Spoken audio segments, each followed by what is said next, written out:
Welcome to the Abide Cohorts Session 3. Hopefully you enjoyed sessions 1 and 2. And I know I did. I did too. We were here when we did it. Yeah, we did, yeah. And you're well on your way to creating your rule of life. Now, I love that we're doing this during Abide. Yeah. So in the season of Abide, we're actually recording this cohort. So we're in the middle of 21 days of prayer and fasting. And I think that just puts us in a frame of mind that what we're talking about, we're actually living it out right now. Yes. And so if you hear something during this recording that is not an earthquake, those would be our stomachs. Also, please go to the website. You may be consuming this on the website. You may be watching this. You may be listening to this as the Grow People podcast. Whatever you do, make sure you're on the website and you're looking at or downloading the Abide Cohort Guide, because all of the information that we're talking about is there, and a lot of extended stuff that we don't have time to talk about in this recording will also be there. Also, your homework is there, and how you create your rule of life. And when we get to the end of the cohorts, also everything you need to do to start your own formation group. So, Sessions 1 and 2, we looked at what it means to be a disciple and what it means to be a disciple here at Revolution Church. So let's kind of recap that. Yeah, recap. We want you, again, the whole purpose of doing this is, like Pastor David said, help you to develop a rule of life, help you to learn how to get in or form a formation group, all for the purpose of discipleship and formation. And we wanted to give you a definition of what we're going after, again, based upon our mission. And this is what we talked about last week with Grow People. And so what does it mean to be a disciple here at Revolution Church? Just taking GROW as an acronym, so that you're grounded in the gospel. You know the gospel. You understand what it means to have trusted Jesus, be saved. You're rooted in relationships. You're living that out in community with other people. You attend gatherings in a small group, in a formation group. You're being rooted in relationships. But not only those things, you're actually growing in your capacity to love and forgive people. Again, that's what it means to be rooted in relationships. The O, you're operating in obedience. You're learning how to obey Jesus in every area of your life. One of the things you're talking about, like doing this during Abide, like, we're reading through the Gospel of John.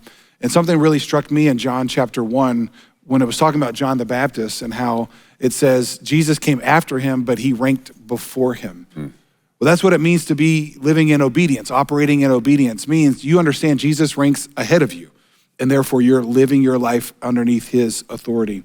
And then the W is walking in good works. You're living out good works. You're living life on mission, and your goal is to serve and love other people and share your faith, and then multiply this into more people. So to be a disciple, again, you're grounded in the gospel, you're rooted in relationships, you're operating in obedience, and then you're walking in good works.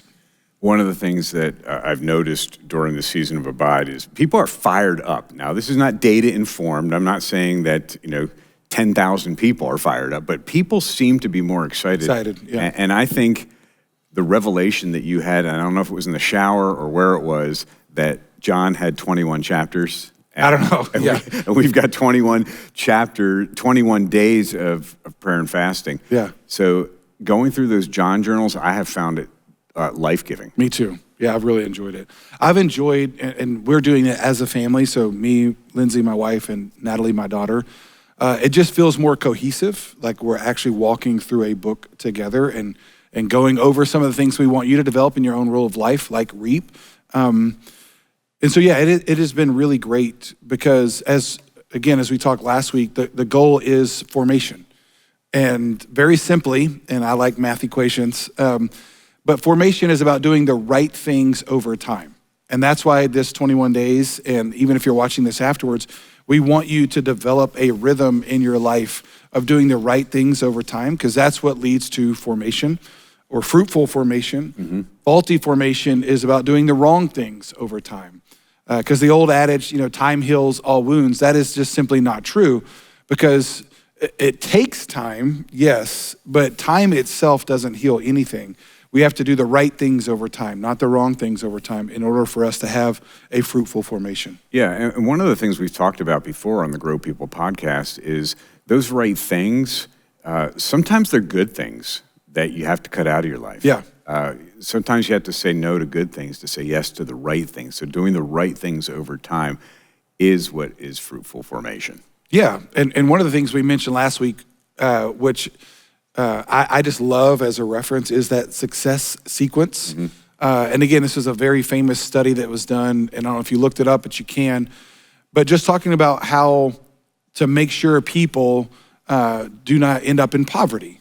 And so big family study that was done, and the 3 basic things of the success sequence, which are not life-changing in the sense of like, oh, that's pretty basic. Just graduate high school. You actually finish high school. You get a full-time job after you graduate. And then in this order, you get married and then have children. So if you do those 3 things, you have a very high likelihood of being successful and not being in poverty. And in the exact same way, we've been on a hunt for trying to figure out, okay, what's a success sequence for being a disciple of Jesus? Again, we already defined disciple. But one of the things that I've been asking mentors, and it's like pretty basic stuff, is following Jesus in community, loving your neighbor. You know, those are doing the right things over time. Following Jesus in community, in relationships with other people, loving your neighbor. And again, those are doing those things that it's basic, it's simple, but if you're doing those right things over time, then you will grow. Well, it helps answer the question, what do you want? Yeah. Because what do we want? We want to abide in Jesus. Yeah. That's why we're following Jesus, not just this season of Abide. Yeah. So you don't get what you want doing what you want. So to follow Jesus, to abide in Jesus, we need to create a rule of life, and that's what we're talking about here in the cohorts, Yeah. to live out in community through loving our neighbor. Yes. A long time ago in a land far away, you broke through something that I had never heard, talking about 2 different kinds of time. Yeah. And this is from the Bible. So, Yeah. you know, it was a huge breakthrough. But, Yes. but when you taught on that, that was revolutionary. Yeah, it's when you think about doing the right things over time, again, we've talked about some of those right things. We'll talk more about those. But when you think about time itself, though, yes, biblically speaking, there are 2 aspects to time. Greek words, one is chronos, one is kairos. And chronos may sound more familiar to you because we're talking about chronology or chronological order. So chronos is just simply the idea of minutes stacking up one after the other. Like that's from a time in the perspective of 24 hours in a day. You know, that's how we normally think about time. And God built time. You know, there's the sun and moon and, you know, just how our days work. But another biblical concept of time is not just that, not just chronological, but it's kairos. And that is actually what in the phrase that we came up with, which is, you know, I love alliteration, but it's capturing the moments within the minutes. And so kairos is more about those special moments that, yes, they happen in time, but it might be a birthday, an anniversary, or it is recognizing that not all time, even though, you know, there's 24 hours in a day, 365 days in a year, but not all those minutes are the same. And so it's trying to leverage moments in our life where we are maximizing that moment within the minute. And that's ultimately what having a rule of life is about. And formation happening is prioritizing to create moments within those minutes of our life. And those minutes can be throughout the year. They Yeah. can be throughout a month. They can be throughout a week, throughout a day. So there's actually 4 aspects of time Yes. that we're looking at when creating a rule of life. Yeah. Yeah, we talk about formation groups, and we'll talk more about that. Because again, the goal of all these sessions is for you to develop your own personal rule of life and then be in a formation group. And one of the things that we developed as a part of this process, again, formation group, and again, we like to be cute with things, but the word formation obviously is normally just spelled F-O-R-M, but thinking about, well, if I'm gonna be formed, then I need people. And so a play on words of formation, F-O-U-R, to where a formation group is not just about you and Jesus. There's really three aspects with this word for that we say. It's four people. It's me plus three others. It's four areas of our life: gospel, relationships, obedience, works. And then four aspects of time. That's what you were talking about. Daily, weekly, monthly, yearly. And so we need to think about and prioritize and really schedule those moments within the minutes so that we are, as a part of a formation group, you plus three other people, those four areas of your life in a rule of life, and then thinking about, okay, how do I live this out in these aspects of my day, daily, weekly, monthly, yearly.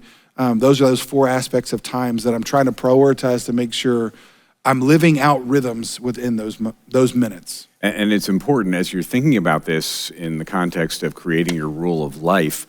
Yeah, there are things you can do daily, weekly, monthly, yearly, but not to get overwhelmed by this, because as we walk through the cohort, you'll see us walk through gospel, relationships, obedience, and works, and what that looks like in creating a rule of life based on those four things: four people, four aspects of time, and four areas. So let's start talking about the gospel. Yeah. Clearly the most important thing. Yeah, that's again, and hopefully you've got the guide to go along with this, but we introduced it in session 2, what the Revolution rule of life looks like, and those four quadrants. And so we're gonna just take our remaining sessions and go over each one of those quadrants. And the first one, yes, is the gospel. It's the first area of our life. Because again, remember, a disciple is someone who's grounded in the gospel. So when we talk about the gospel, we have to understand that the gospel ultimately is the power of God for the people of God. The gospel is not just knowing that Jesus Christ, died for you, rose for you. It's not just knowing those facts. And I think a lot of times church people, we can think like, oh yeah, I know that, I did that, let's move on. Mm-hmm. But being grounded in the gospel means like, no, I don't ever move on from the gospel. That's right. I just go deeper and deeper into it. I have to believe it, and I have to start to apply it to every area of my life. Because as Paul said in Romans 16, he's not ashamed of the gospel, for it is the power of God for salvation to everyone who believes. And so what we want for our people at Revolution Church, for disciples, is to have a good grounding in the gospel and to grow in their understanding of that, which means they create rhythms around that area. Yeah. A pastor who passed away a few years ago wrote a bunch of books on discipleship, William Paulsell. He said that you can't grow in your relationship with God doing things haphazardly. Yeah. And that's why these rhythms are so important. And these rhythms include meditating on the Bible, reading the Bible through a REAP, any kind of Bible reading plan. Yeah. But we use REAP. We'll talk about that. Prayer, worship, music, silence and solitude, journaling, and the church gathering. We're not going to get too deep into any of those right now because it is all on your guide, and you can study that and really look into that and talk about it with your formation group. But I do want to talk about some of these things that we can implement into our lives daily, monthly, yearly, weekly. I went backwards there. Yeah, that's good. But it starts with God's word. Yes, and again, we have to understand one of our family culture statements here that we say a lot is, we sow, God grows. We sow, God grows. And what's so important to understand about that in this area is sowing into our relationship with God, being grounded in the gospel, requires us to do things, requires us to develop rhythms, yes, to develop spiritual disciplines, like Bible meditation, like reading the word of God. And so it's like, we have to understand we're sowing into that, spending time, prioritizing that daily, weekly, monthly, yearly. I said it correctly there. Sowing into that in our life, developing a rhythm of that, and then God's going to grow us. So yeah, the first primary aspect of that is what we like to call Bible meditation. And it's not haphazard, to go back and use that word. It's not an accident or a surprise that we have these John journals during Abide. No. For the intentional disciples. This is part of discipleship. Yes. So we're putting in front of you part of your discipleship plan of reading the Bible daily. Yes. Yeah, because Bible meditation is simply the practice of reading our Bible and then thinking about it and dwelling on it. I know maybe sometimes, particularly here in the West, we can tend to think about meditation as almost like, oh, that's an Eastern thing. That's almost like is that cultish? Is that not a Bible thing? Mysticism. Yes. But the practice of meditation is just simply that. It's just reading it and thinking about it. And what we're saying, biblical meditation is, yes, I'm reading the Bible, which we have that basic REAP Bible study method. But that's what I love about it. It fits right along with We Sow, God Grows. But it starts with just reading it and examining it. And then that's you really meditating on it and thinking about it and spending time with God, then learning how to apply it in your life and then praying. Mm-hmm. And so, yes, the Word of God, it is the only thing that the Bible says will not return void in our lives. And so when we prioritize spending time, and yes, that's what I love about the John Journal, is it's not, and there's all kinds of reading plans, like you said. There's reading the Bible through the year. All those things are great. But what I love about what we do during this season is we're just taking time to dig into one book and just kind of slowly walking through it. And it actually gives us space to meditate on that. The process of going through John, I'm going to just guess, I've probably read through the Gospel of John 10 plus times. Yeah. In the 19 years that I've been walking with Jesus, a minimum of 10. This week, I'm seeing things that I've never seen before. Yeah. We went through John for 2.5 years yes. at church and seeing things. So it comes from reading, sitting with it, examining it, applying it is important. Yeah. And then praying through it. And I love how you taught me how to pray through the verses as opposed to just asking for stuff. Yeah, and we'll talk about prayer in just a second. But yeah, that was revolutionary for me early in my life to realize, like, if I'm going to sit down and pray for 5 minutes or 10 minutes, that seems like an eternity. It's nothing when you're watching Netflix or watching a football game or something. But when you have to think about praying, you pray for everybody, then you're praying for the trees, and but when you learn how, no, actually I can pray the Bible. And so what I love about going through John as well, I've seen so much, because I'm doing it in community. I'm doing it with my wife and my daughter. And so sitting down, and we are actually reading it together, and we take the John Journal, we write R, here's the verses, we write E, here's the things that stood out to us, we write A, here's how we're going to apply it. And then we all take turns praying those different sections. So it's been revolutionary from that perspective, because it's actually allowed us to meditate on that scripture and, again, examine it, apply it, and then pray. Well, since you just said pray at the end of that sentence, let's talk about prayer. And again, in this Abide Guide, we give you examples of what you can put into your rule of life. Yeah. And again, it doesn't have to be exhaustive. I think if you put 15 things in each quadrant of the rule of life, you're setting yourself up to fail. Yeah, that's not the goal. Yeah. Just one thing that I put in last year was one of the examples we give, and it is something that you brought to the church that I had never seen before, the prayer of examine. Yeah. Yeah, this is again, just like the rule of life, it's an ancient spiritual practice that the Christian church for centuries has used. But as I've mentioned many times in sermons, when the Protestant Reformation happened, evangelicals, which is what we are as a church, broke away from the Catholic Church. And when that happened, there was a lot of church practices that didn't get brought over. And prayer of examine is one of those, where it's a very basic prayer method that anybody can do. And again, because we can struggle with praying. I've mentioned this many times. Praying is probably the spiritual discipline that I struggle with the most, because it does take some effort to really kind of train your brain. And what I like about the prayer of examine is it really is just a very simple thing. There's 5 steps to it that help you. Again, as Pastor David said, this is in your guide. But one, you just stop, you ask for help. And so you pray, God, help me. Secondly, you give thanks. You say, God, thank you for things in your life. It's a great practice at the end of the day. Great practice. Right before you go to bed. And that's how I use it. And it goes along with what I'm writing in the John journal, because it's not just, hey, what am I seeing in John? It's, hey, what am I asking God for? How is he answering these prayers? Yeah. So as you're doing the prayer of examine, you're walking through that. Hey, Yeah, that's the third one, like review the day. What am I seeing God do? Yeah. Yeah, you review the day. You kind of go back over it with God. Think about where you were, what you did. Fourth, face your shortcomings. Confess, God, hey, I missed this today. And then 5, you look forward to the day to come. So yeah, all of this is a great thing to do at the end of the day because it helps you kind of process your day with God.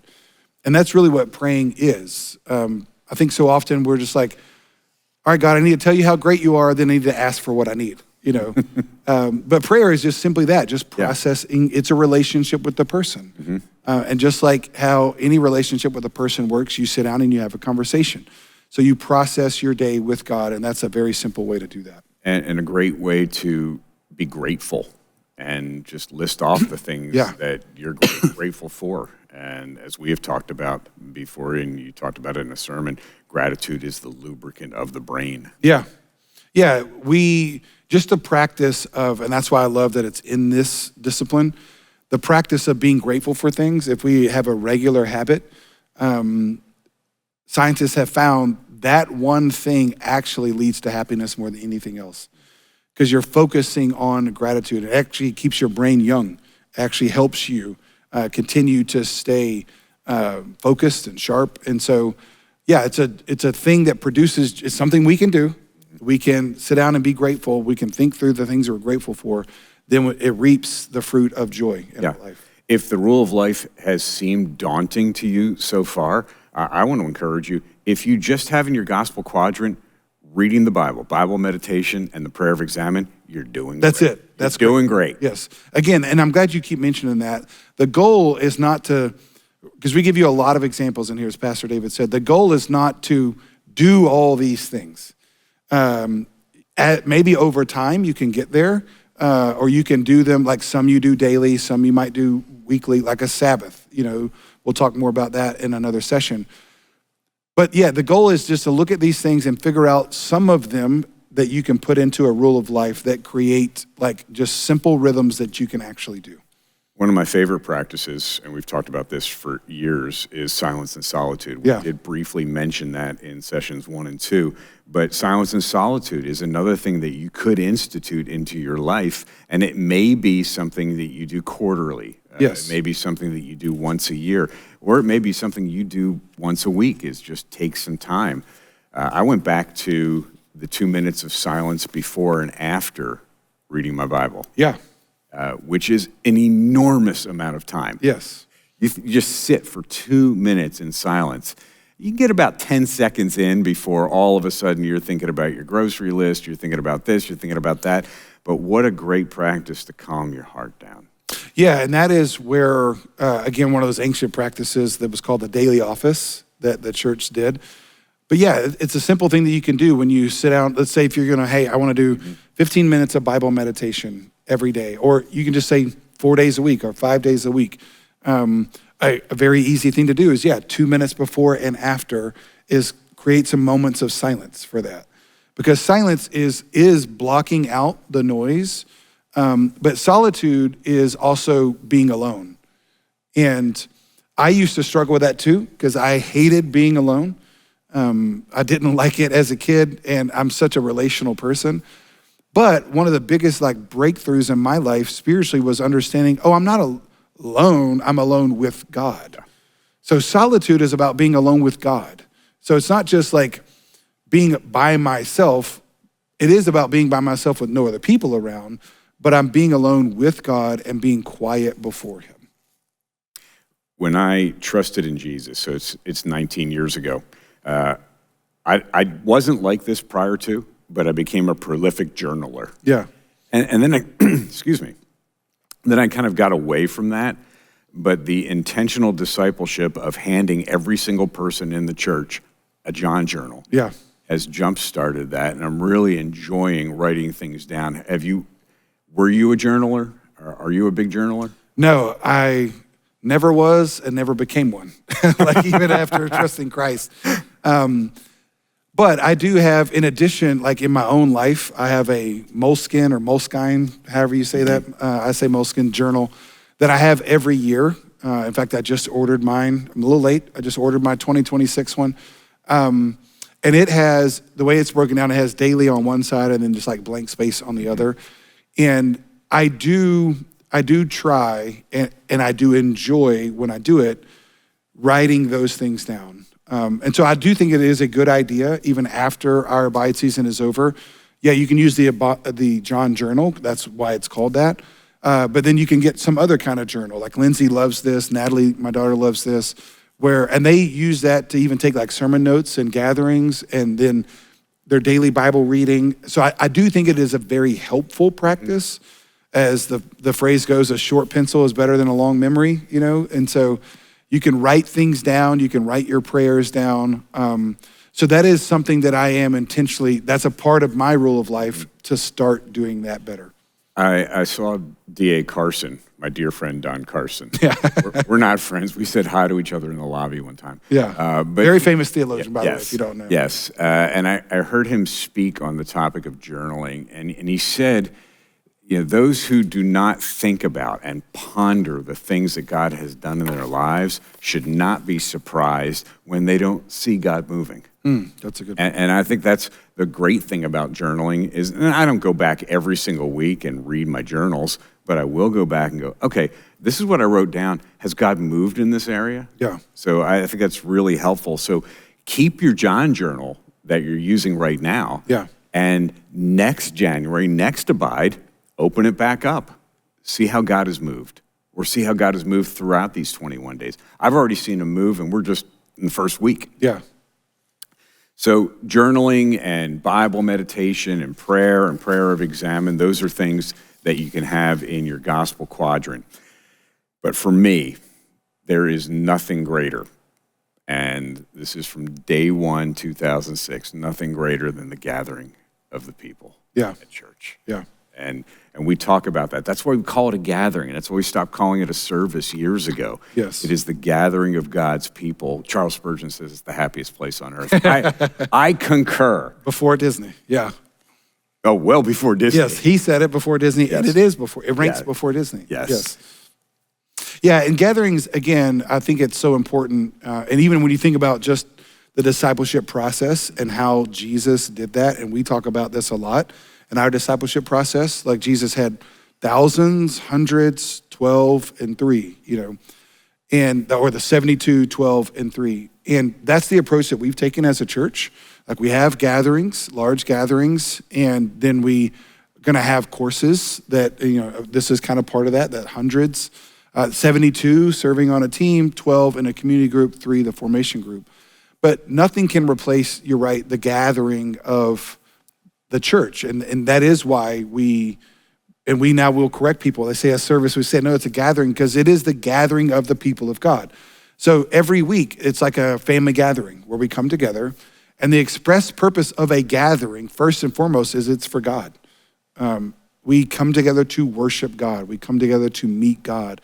And that's why it's underneath this area where we should have that discipline in our life, because it's at the gathering where we get further grounded into the gospel. So the gathering, again, I think a lot of times people who've been in church, people can think, oh yeah, the gathering is for those people that are new. It's for those people that don't know Jesus yet. We need to invite them to church. And we do, that's true. But the gathering is also, secondly, for the believer, because every 7 days we should come together again, and we're reminded, once again, that's why we preach through books of the Bible here primarily, because we want people to be discipled into the Word of God. And there's nothing like gathering together with a bunch of people that reminds you of that. Because again, you get the gospel in community. Yeah, and not gathering, as Nancy Lee DeMoss said one time, not gathering can be dangerous. Yes. Because you become that lone wolf. And you've said this before, do you have to go to church to be a Christian? No. No. But God says in his word, do not neglect the gathering of church, as is the habit of some. Yeah, you won't grow as a Christian if you're not gathering together.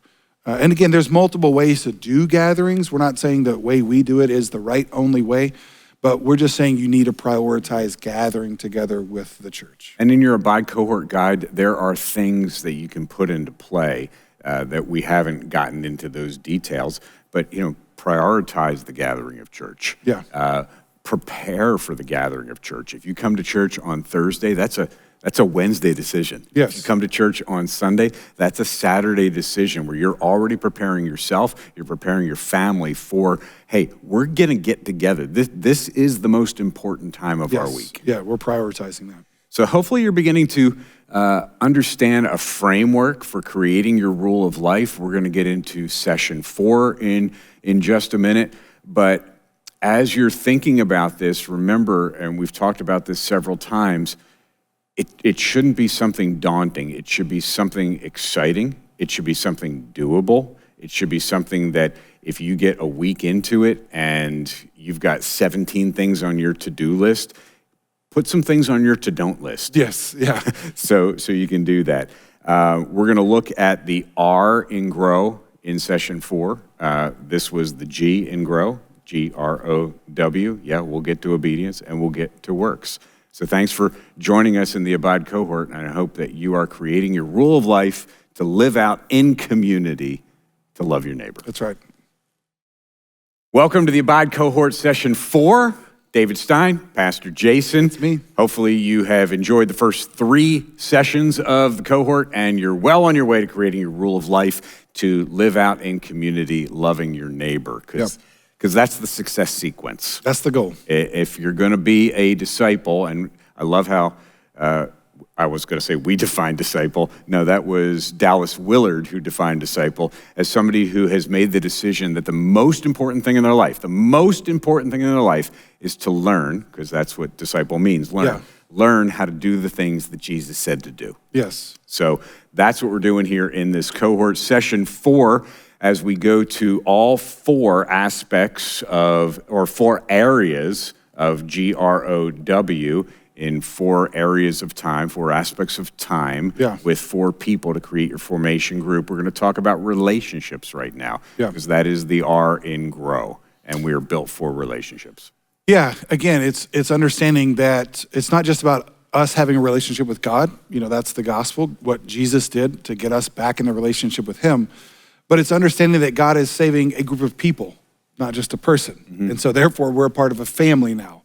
As we love to say from Pete Scazzaro, it's learning to do life in the new family of Jesus. And so we are in a family now. And so relationships, this area of our life, is about prioritizing important relationships in the rhythms of your life and realizing that we were never meant to do life alone.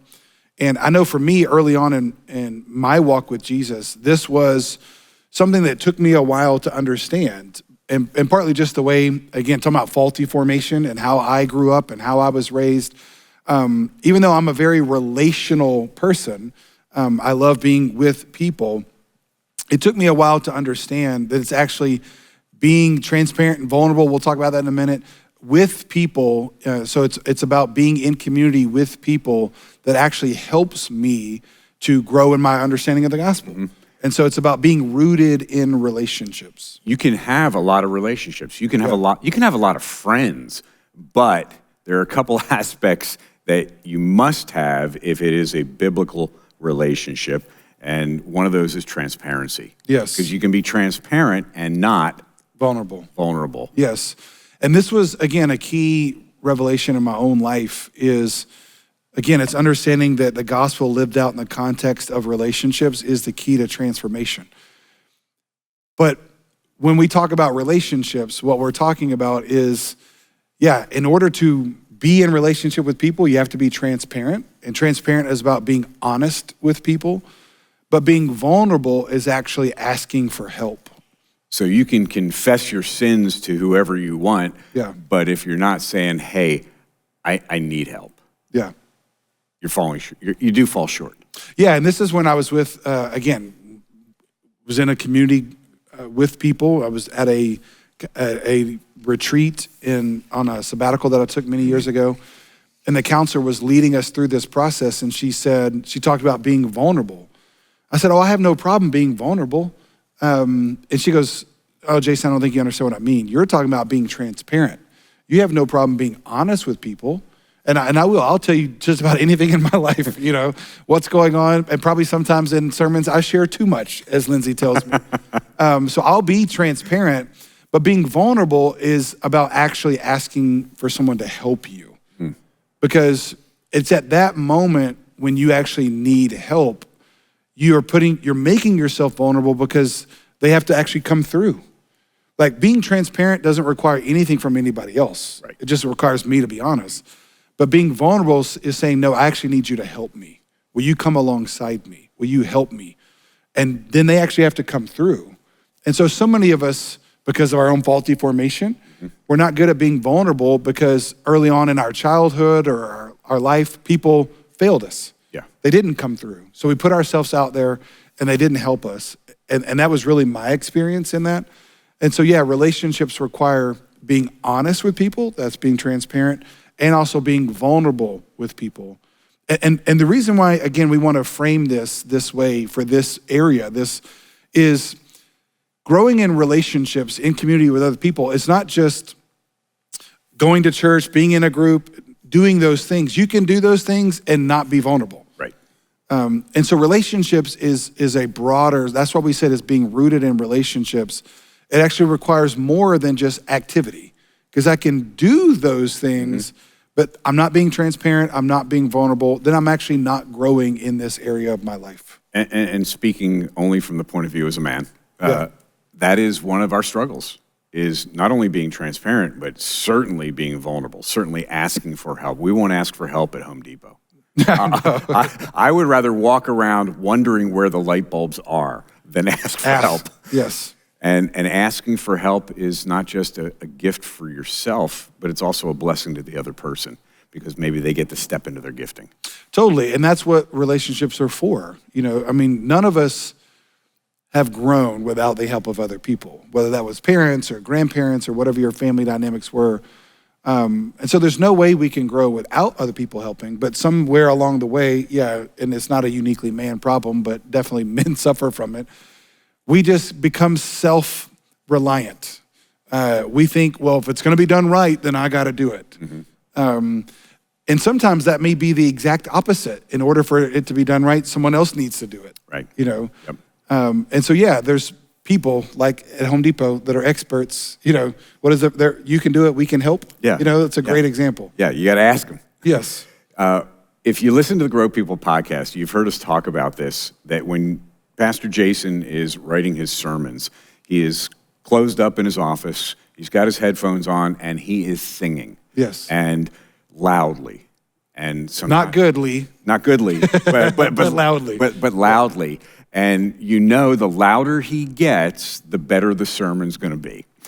Because he's coming up with these points, he's coming up with revelation that God is showing him. Well, when we were creating the cohort, there was one moment where we wrote something and just started shouting, like that's good. Yeah. It may not be that good, but you said— It was to us. Yeah, you said, we have to one another. Yeah. And that's the key to relationships, because there's 56 times in the Bible where God's word says one another. Yes. And that's, love one another and be devoted to one another, build up one another, serve one another, consider others more significant than yourselves, which is my favorite verse in one of my favorite verses in Philippians. Yeah. That may be my favorite Bible chapter, book. Huh. You can figure that out later. Yeah, I really hadn't thought about that. But one anothering one another is the key to relationships. Yeah, and that's why it's so important when people, like we were saying earlier, I don't have to go to church to be a Christian. That's true. But you'll never grow because you never get to live these things out. There's a whole list. Like you said, depending on how you categorize them, there's at least 56 one another's in the New Testament. You've mentioned some of them. Honor one another, live in harmony with one another, build up one another, admonish one another, serve one another, speak the truth in love to one another, being kind and compassionate, comfort one another, bear with one another. It's actually in the process of living out the one another's with one another that we grow, because it's like having children. It's like working in a job. if you just focus on yourself all the time, you're going to be not only probably narcissistic, but you're going to stunt your own growth because we can't see our own face. Like we might think we're doing great, like me singing in my office, but other people around me are like, oh, this doesn't sound so great, right? So that actually helps. And again, what's sad is a lot of times in our own formation, our faulty formation, we don't get to see this lived out. And that's why we love that definition of discipleship is learning to live in the new family of Jesus. Because you may not have gotten this in your family of origin, but you should get this in the church. Yeah. You should get this in the family of God. And we mentioned this briefly because we're going to reveal later on this year a diagnostic tool to say, hey, how you doing at following Jesus? How you doing at being a disciple? These one another's. It's a part of that. Yeah. Yeah. You want to know how you're doing? How are you doing with bearing one another's burdens? Yeah. How you doing with bearing with one another? Yes. How you doing with considering others more significant than yourself? Not necessarily to agree with that person, because you don't have to agree with everybody. And this is really big in social media. People disagree, and it gets ugly. Yes. But it's consider others more significant to value them. Yeah. And if you value the other person, you can have a disagreement. Yes. Yeah, I don't have to agree to be agreeable. I don't have to, there's been plenty of times where we may not have agreed on something, but it's actually listening to why you think differently. Oh, I didn't think about it that way. But it's actually the going through the process that shows I'm actually growing. And yeah, that's why we want to help you learn how to diagnose yourself in that and in community. Like as a part of that would be actually ask other people, how are you doing in these things? Not just ask yourself how you're doing in these things. That's hard. Yeah, because again, and there are areas that we're going to talk about in your relationship, like in your marriage, if you're married, with your kids, coworkers, friends, church, is asking them how you're doing. Hey, how do you experience me? Like in a meeting, am I enjoyable? Or do you just kind of like roll your eyes every time I open my mouth? Right. Like we need that kind of feedback. We may not want it, but we need it. Yeah, you shared this in our all-staff meeting this week, that every single person on our staff has to have somebody else that you have given permission to speak into your life. Yes. Yeah, like, hey, help me. Am I being negative right now? Am I not being grateful? Are there's things in this list that I'm failing to do? James says, listen twice as much as you speak. And we're talkers. Most pastors are. We love talking. I joke. I'm like, I never had an idea I didn't like, and I love having ideas. But again, I need community to help me. And they need the freedom to speak truth to me. Obviously, my wife has that freedom. I have mentors in my life that have that freedom. But friends, our church, in a community group, need to have that freedom because it's not just about attending religious activities. It's about being in relationships with people that you can actually say, am I actually learning how to forgive?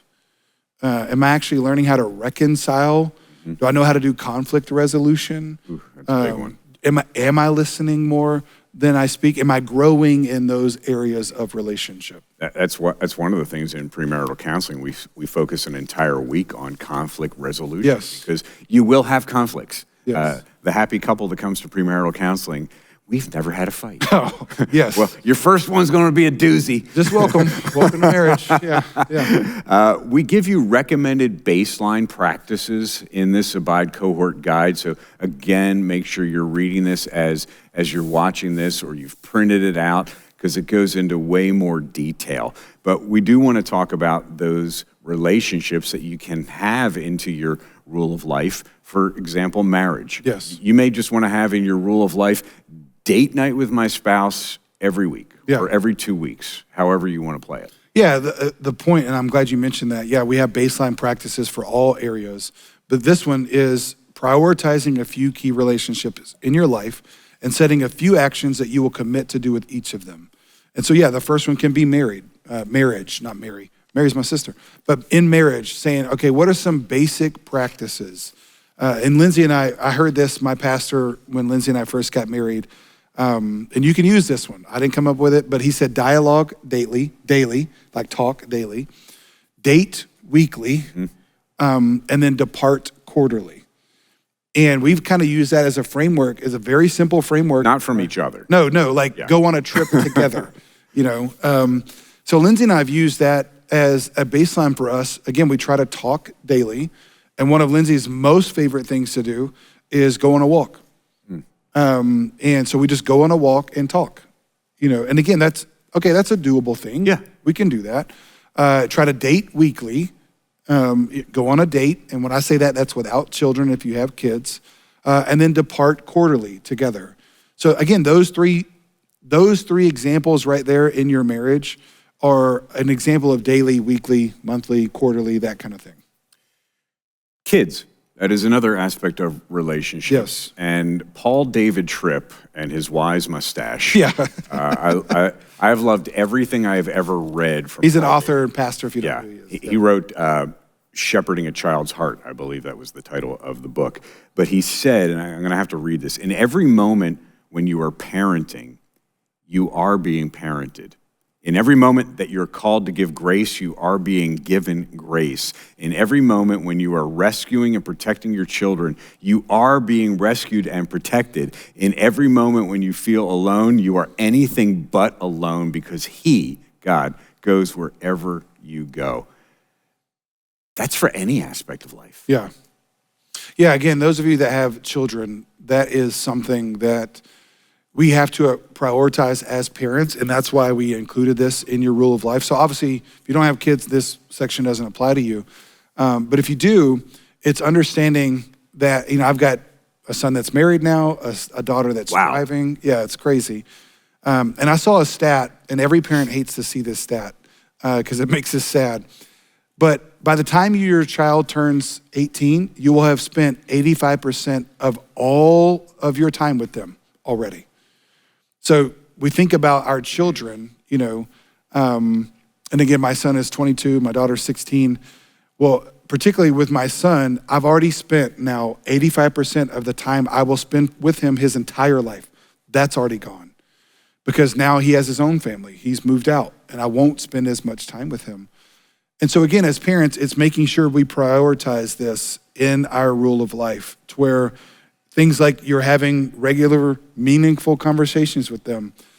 With Jackson, our son, what was so funny with him, he liked to come into our room late at night, and Lindsay and I just had a conversation one day. We're like, whenever he comes in here and starts just talking, we just gotta pause whatever we're doing. We're watching a show together, if we're doing something, because he wants to talk. Yep. So it's like, all right, and with Jackson, it would be at night. He would just come in and he would just start talking. And even now that Jackson is working a full-time job, but he has like an hour-and-a-half commute. Well, the last 2 days on his way home, he calls me, which is great. But now I'm starting to realize, okay, he wants to talk on his way home. He normally calls his wife first. He might call his mom, then he'll call me. So it's like whatever I'm doing, I'm going to stop whatever I'm doing and prioritize that because that's when he wants to talk to me. And so that's something we can do as parents. I do want to talk about living out the example of being a Christ follower to your kids and how important it is for your kids to see that you are following Jesus. Absolutely. My grandfather, who I adored, he was a bootlegger. He was a gambler. He chain smoked cigars, like literally lighting cigars off each other. He gave me a cigar for my bar mitzvah. So in all the pictures at my bar mitzvah, there's a cigar in my pocket. So not the best example of a Christ follower because he wasn't a Christ follower. But what I love when I'm sitting down with someone, they tell me their family history and how they used to walk into their grandparents' house and grandpa or grandma would always have a Bible on their lap. Yeah. And they were reading it. How important is that example? Yeah, I mean, so much of our life and discipleship is caught, not taught. Doesn't mean we don't teach, we're doing that now, but we have to see it lived out. And doing it with our children is important. Again, we mentioned that about going through the John journals and how we're doing that as a family. And for me, I've always said that I never want my kids to see me reading the Bible only when I'm paid to do it. I want them to see Lindsay and I reading the Bible because we want to. It's a natural rhythm for us. One of the things that's very cool about us as a church doing the Abide 21-day season of prayer and fasting is our children just grow up thinking that's normal. This is what we do. Yeah, this is what we were talking about even as a staff, is all of our children growing up in this church, just like, yeah, it's almost weird if I didn't do that. Because again, we're just all doing it together. And so, yeah, we are examples to our children and to obviously the world around us as to, it's just important for them to see us living out what we say we would believe. So it talks about marriage, it talks about kids, and again, baseline practices are in your Abide Cohort guide as you're working through filling out your rule of life. Church, we talked about the gathering of church when we were talking about the G, grow, gospel, but church also plays into relationships. Yeah, because like I said, there's a discipleship process. We gather as the church, then we start to scatter, serving in the 72, being in a community group, the 12, our formation group. And so that's another area of relationships that we need to prioritize. And so again, we give you examples of that. And that's where it moves from like the church that I attend to my church. Because now I'm not just going to church to meet with Jesus, I'm gathering as the church with people that I'm in relationship with. And I love seeing that, whether it's people that serving kids or are, rev music or production, I'll see them post pictures, not during this season because we're fasting from social media, but their groups doing things together, or small groups or community groups meeting in people's homes. That is the church, again, gathering together in smaller groups where relationships are happening, where they're knowing other people, being known, caring for each other. That's where the one another's a lot of times are lived out in church. Yeah, that's why when Pastor Jason says, hey, we're not asking something from you, we're asking something for you. Yeah. So the gathering of church, joining a group, joining a community group, being in a formation group, that's not just to check off a box, that's to build these relationships. Totally. Another aspect of the overflow of what Jesus has done in our own lives is not just gathering as the church and building these relationships, but living a life on mission. Yes. Yeah, and ultimately, that's what we are moving towards, again, walking in good works. But we included it here in relationships as well, because we just wanted to make sure we are all prioritizing as the people of God, that we have relationships not only with Christians, but with, I don't like the phrase non-Christians, I like not yet Christians as much, or pre-Christians. I was a not yet for a long time. Yes, to where we're aware of and prioritizing time to be in relationships with people that don't know Jesus. And for a lot of you, that might be in your work. It could even be in your family and your neighbors, your friends. Like relationships with friends is important. Like it's good to have friends that are believers, that are walking with you, but it's also good to have friends that are not believers, that are, they know that they don't agree like you do or don't believe like you do, but they love you. Yeah. Because you love them. Yeah. Like you have a lot of neighbors like that. We've talked about my very eclectic block. Yes. and they know what I believe, they know what I stand for, but they also know that I love them. Yes. Yeah, and we want to be the type of people that bless them.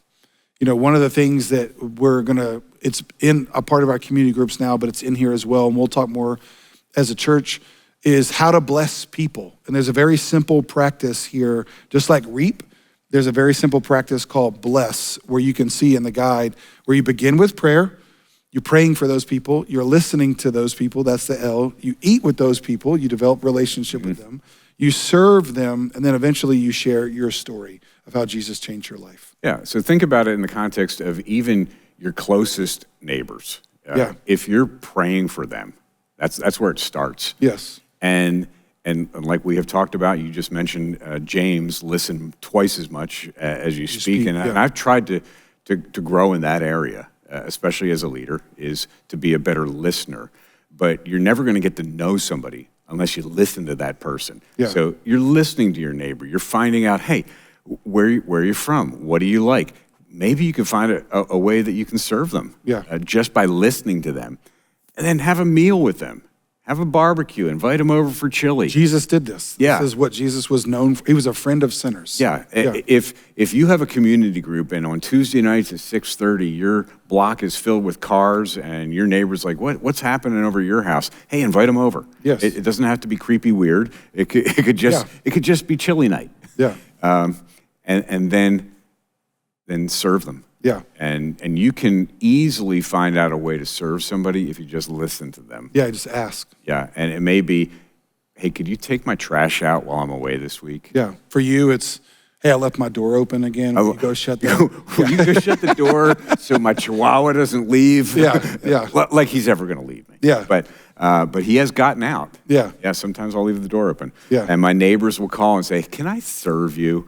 And then what you've done is you've built enough relational capital. Yeah. You've made a deposit that you can share your story. Yeah, and that's why we wanted to give you a simple method to do that. And again, just as a reminder, like this, our area is just relationships. And so we're just giving you examples. And this is one of them where we want you to think about being in relationships with people who don't know Jesus yet. And so just giving you a simple format to how to do that. And so as a part of your rule of life, you may just say, all right, I have this neighbor who I'm praying for, and I want to make sure that I prioritize time. Maybe that's weekly, maybe that's monthly, whatever it is, just to be in relationship with them. Yeah. And so that's how we want you to do it. And relationship is the key word there, not project. Yes. Don't make your neighbor a project. Don't make your coworker a project. So what we want you to do is continue thinking about creating this rule of life to live out in community, to love your neighbor. The goal of the cohort, again, is not to have everything filled out. If this just becomes a to-do list, like I said, make it a to-don't list and make this something that you feel that you can do relationally. It's doable. It works with your family. It works with your schedule.